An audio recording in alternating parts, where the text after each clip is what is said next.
Today, we're going to talk about the absolutely gripping and almost completely unknown story of Samuel Vance. He was a man from Lawrence County, Alabama, who took on one of the most feared terror groups in American history, not with a gun, but with an incredible act of espionage. For 18 months, a black man walked among his sworn enemies. He was a ghost in their machine, all while plotting their absolute downfall. He went to their secret meetings, he learned everything about them, and they never, ever suspected. So the big question is, how on earth was that even possible? To really get why Samuel Vance would make such a terrifying choice, you have to understand the world he was living in. We're talking about the post-Reconstruction South. It was a place where if you were a black man, your freedom was, well, it was conditional. It could be snatched away at any moment with a rope. Now, Samuel Vance wasn't looking for a fight, not at all. He was born into slavery, and he learned to read in secret, which, was a skill that could literally get him killed. He worked his tail off, saved up, and actually bought his own land. He had a level of independence that was incredibly rare and, as it turned out, incredibly dangerous. All he wanted was to be invisible, to keep his family safe by just staying out of the way. But, well, the world had other plans. That fragile peace he had, it shattered. Fast. With Reconstruction basically dead, the Klan, calling themselves the White League, came roaring back, and their violence was laser-focused. First, they burned the local church. Then, they murdered a teacher named Moses. His crime? Educating black children. The message couldn't have been clearer. Stay in your place, or we will eliminate you. And this is the moment everything changes. They came for him, and not just to scare him, but to break him completely. They destroyed his crops, his livelihood, and they brutalized him right there in front of his wife and his little boy. And why? Because he owned land? Because he could read? Because his very existence was an insult to the natural order. This was his breaking point. Being invisible hadn't worked, so he chose a very different path. Samuel Vance basically decided that if he couldn't hide from the monster, he would become it. He launched what has to be one of the most audacious counterintelligence missions you can imagine, to destroy the Klan, not from the outside, but from the inside out. Which, of course, brings us to the obvious question. It sounds impossible, right? A lone black man against this whole network of violent, powerful white men who pretty much ran the town. But Samuel wasn't just brave, he was brilliant. And he had a plan.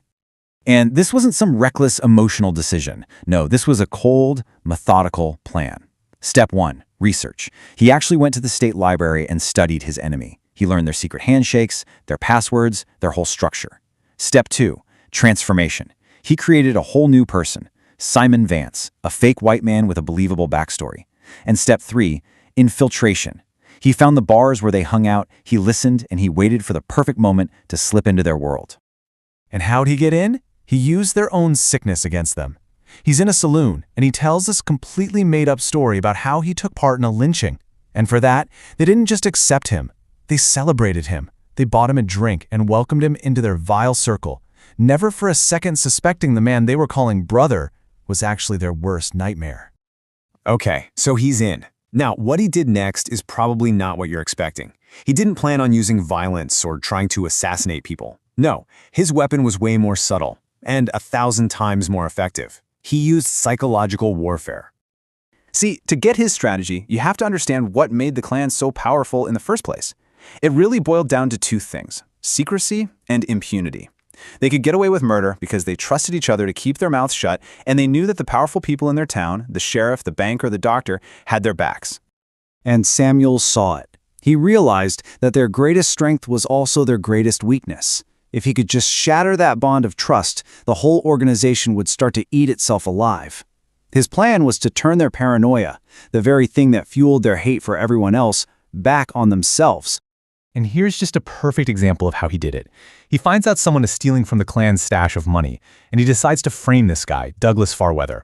He breaks into his store, forges his accounting books to make it look like he's skimming, plants the incriminating evidence, and then drops an anonymous tip to the sheriff. The Klansmen, already suspicious of each other, completely fall for it. They beat Farweather and kick him out, never knowing they were just puppets in Samuel's game.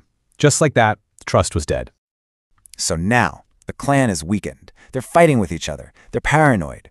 And Samuel knows. It's time. Time to move out of the shadows and deliver the final, public blow. For months, he had been a sponge, just soaking up information. Names, crimes, meeting spots. He memorized every last detail. He had turned them against each other, and now he was ready to turn the whole world against them. His final move was it was brilliant. A two-pronged attack. He sends one anonymous letter to the state's biggest newspaper, laying out everything. That was for public exposure. Then he sends a second, identical letter to the federal marshal. That was for legal action. He made sure there was absolutely nowhere for them to hide, not from the public and not from the law. At their final, panicked meeting in some old tobacco barn, he revealed himself. Imagine that. He stands up in front of the few guys left, men who had called him brother, and he tells them exactly who he is. He explains that their own bigotry, their own inability to see a black man as smart or capable, that was the very thing that made them blind.